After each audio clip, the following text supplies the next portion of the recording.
Hello gorgeous peeps, I'm Chris from TechExpert, and today we're going to be unboxing the fresh new Nokia 1.3, one of the most affordable smartphones that you can grab in the UK right now in 2020. You can snaffle one direct from Nokia right now for just 79 quid, which is great news if you want to throw a smartphone at your kids, and not literally throw a smartphone at your kid, if you want to give your kid a smartphone, or if you want a secondary handset, or if you're just super skint. So I'm going to take you on a full tour of the Nokia 1.3 right now, the hardware and the software and everything else you need to know if you're tempted to bag yourself one. And for more of the latest greatest tech, please do subscribe and ding that notifications bell. Cheers. So let's just see what you get in the rest of the box quickly before we turn our attention to the phone itself. So for one, you actually get a battery to stick in the thing. It's been a while since I've unboxed a phone that came with a battery separate to the actual device itself, so I'll remember to put that in before I try turning it on for about 3 minutes and wondering why it's not doing anything. You've also of course got a bit of 3-pin plug action, Bosch. And unfortunately, yes, because this is a super budget handset, that means unfortunately the Nokia 1.3 charges with the dreaded micro USB. Ugh.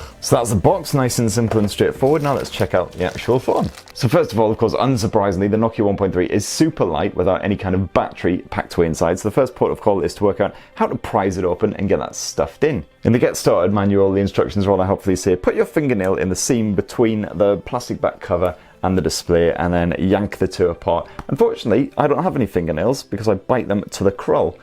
So this is going to be, ow, bloody hell. Oh, hang on, here we go. Yeah, victory. So there we have it. The back cover is off and the Nokia 1.3's internals are exposed, you filthy phone you. As you can see, we've got two SIM slots here. We've got SIM 1, which doubles as a micro SD memory card slot as well. And we've also got a second SIM card slot over here. And apparently the Nokia 1.3 can take micro SD memory cards of up to 400 gigs in size, which is great. And just as well really, because apparently you only get 16 gigs of internal storage. And let me tell you, that's going to fill up hella fast. So let's just slot the old battery in there. This has definitely taken me back a few years when I had to do this all the frickin' time. And touch wood, that seems to be holding pretty firm on there, so that's good. You can actually pick up the Nokia 1.3 in a variety of colours. You've got charcoal, cyan or sand, so basically black, blue or a sort of peachy colour. And this of course is the cyan model. Pretty much exactly what you'd expect from a sub £100 budget smartphone. Of course it's a plastic shell. It's got a rough textured finish that should help to aid grip. And it's actually still fairly light even with that battery installed. The Nokia 1.3 is actually one of the most compact smartphones that I've handled so far in 2020 as well. It's got a 5.71 inch display, although as you can see there's a fairly thick bezel surrounding it, proper bit of Jimmy Hill chin action as well. And very straightforward stuff. Down below you've got a micro USB port for your charging. You've got your power button and your volume rocker over on the right edge. You've got a dedicated Google Assistant button on the opposite edge, and a proper 3.5mm headphone jack up top. Lovely stuff. So let's see, shall we, if we have any juice in that battery. We do indeed, brilliant stuff. So now we can get it all set up and take you on a tour of the rest of the hardware and the software. Right, so nice, quick, easy setup process here on the Nokia 1.3. Let's check out that software. It's running the latest Android 10, but it is actually the Android 10 Go edition, which is better suited to more basic handsets like this Nokia. So you notice it's a very stock version of Android, but it's also stripped back in several ways. You've got the usual Google apps on board, but you will notice that some of them are the Go edition. So for instance, you've got YouTube Go. So as you can see, a very streamlined interface compared with the standard YouTube app. You've basically got your home. You can access your channels and your subscriptions up top here. If you head to my channel, it would literally just be a list of my videos. That's it. Again, very simple and straightforward. And then if you tap on one to watch it, you actually be asked what quality you want to watch it in, high, standard, or data saver. Now on YouTube Go, you should also have a save option as well as play. If you want to download a video to watch on the move, save yourself a bit of that data allowance. Unfortunately, I'm not finding it on any videos that I click on here on YouTube Go. I don't know if that's because of the region I'm in. I've tried looking on the YouTube facts and can't find any information there, so I'll dig a bit more into that. And unfortunately, there's no way of zooming into the action here on YouTube Go either. So it's a very compact window when you're enjoying a bit of your YouTube action. No such issues with the likes of Netflix, however, where you can go pretty much full screen. Of course, that little notch area is blacked off, which is just as well because then it doesn't intrude on the screen anyway. And it's a 720p HD display, so what you get here is a 1520 by 720 pixel resolution. So yeah, not particularly crisp, it is fairly blocky visuals, but it'll still do the job for the likes of a quick bit of Netflix, YouTube, something like that. Probably wouldn't watch an entire movie on this thing, but it'll definitely do the job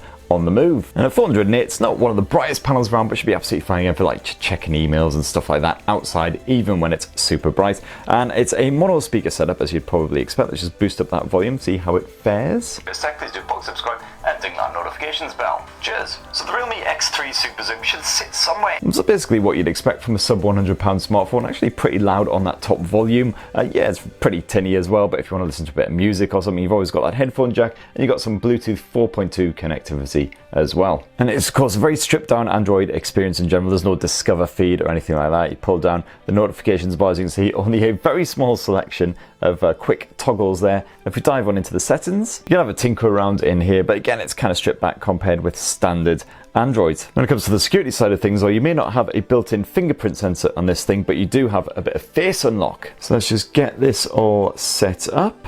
Move your phone to see your whole face. And there we have it, all set, looking good. Oh, you flatter me, Nokia 1.3. I like this as well, liveness detection. Does that detect that you're actually alive when you're trying to unlock your smartphone? Not really sure what that's all about. In fact, face unlock is a little bit on the hesitant side. It takes its sweet time sort of working out whether you're actually you. And sometimes it works, like so. And other times, if the lighting's not great, then obviously it does struggle a bit. Nothing too surprising again though, because of course, a budget smartphone, quite a basic front-facing camera. And the rest of the Go app's very simple and straightforward. In fact, the likes of Maps Go, when you tap them, actually just opens up a Chrome window rather than a full-on separate app. But it still functions exactly as you'd expect. As you can see, you can search for areas, you can zoom right in, get directions to places, stuff like that. And of course, you've got full Google Assistant support, or the Google Assistant Go, again here on the Nokia 1.3, and you can just tap that dedicated button here on the left side, and that should call up the assistants. There we go.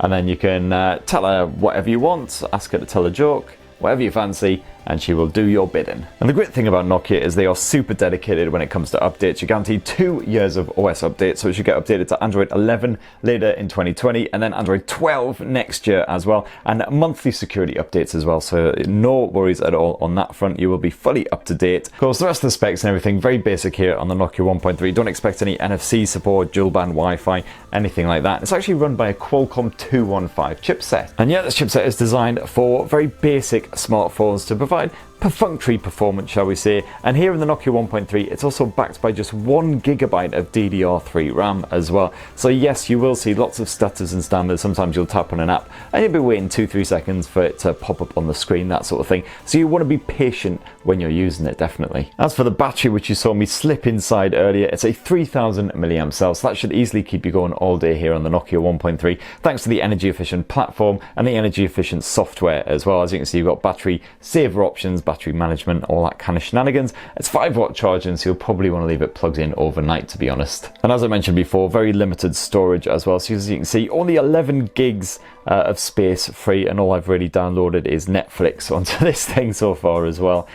So yeah, so it'll fill up pretty fast with your photos, videos, and especially if you're downloading apps as well. But you can slip in a micro SD memory card to solve that problem. Now here on the back of the Nokia 1.3, you've got a single lens camera setup. It's an 8 megapixel shooter, and as you can see, it's perfectly flush with the surface as well, which is nice. And like most of the other Google apps, you actually get the Google Camera Go app here on the Nokia 1.3, and that's just stripped back for a smoother experience on more low-powered phones like this. So as you can see there, you start up, you're in an auto mode, you can basically just take your snaps like so. You can do a little tappy tap here if you want to do a digital zoom, but there is of course no optical zoom. And I actually tell you how many photos are remaining with your available storage as well. So as you see, it's just recording to the internal because I don't have an SD card in. You've got a handful of settings to play around with, including a timer, a bit of face enhance option. Let's just keep that off. And you do have a HDR mode on as well, which I'm guessing will increase the processing time, but will help out for those high dynamic situations. Let's just see how long that takes. Give it a little tappy tap. Actually, that's pretty nippy, not too bad at all. And there's the result. Perfectly respectable for a budget blower.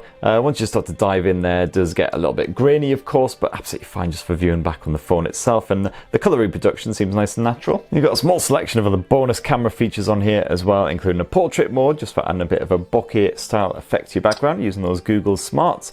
And you've got video mode as well. I believe you can shoot at 720p HD resolution. It tells you exactly how much footage you can shoot there, 102 minutes worth. And you've got a bit of the old Google Translate as well, so if you are ever in a foreign country again, depending on how this whole virus situation goes, then you can translate a bit of a menu or whatever. And last up, we also have a 5 megapixel front facing camera, which again, I wouldn't expect any wonders or miracles from this thing, but it does look like you've got a bit of HDR smarts on that bad boy as well. And it should be be absolutely fine just for capturing simple shareable pics, which you can then dive into. As you can see there, you can clean them up, you can share them with the world, do whatever you want. This particular gem right here, I think I might just delete that. Yeah. So that right there in a nutshell is the new Nokia 1.3. As you can see, if you've got under £100 to spend on a smartphone, you want just a basic handset to use as a secondary smartphone for festivals, remember them, or for giving to your kids, something like that, it'll definitely stand up to the test. Just got to be a bit patient because obviously the performance is quite limited, but at least those Go apps are nice and streamlined, so they seem to be running okay. So let us know what you think down in the comments below. You time to grab yourself a bit of Nokia 1.3 action. Stay tuned because I should hopefully be reviewing the likes of the Nokia 5.3 and the 8.3 5G as well. If you're a bit of a Nokia fanboy, stay tuned for all of that shenanigans. Please do poke, subscribe, ding that notifications bell, and have yourselves a lovely week, people. Cheers, love you.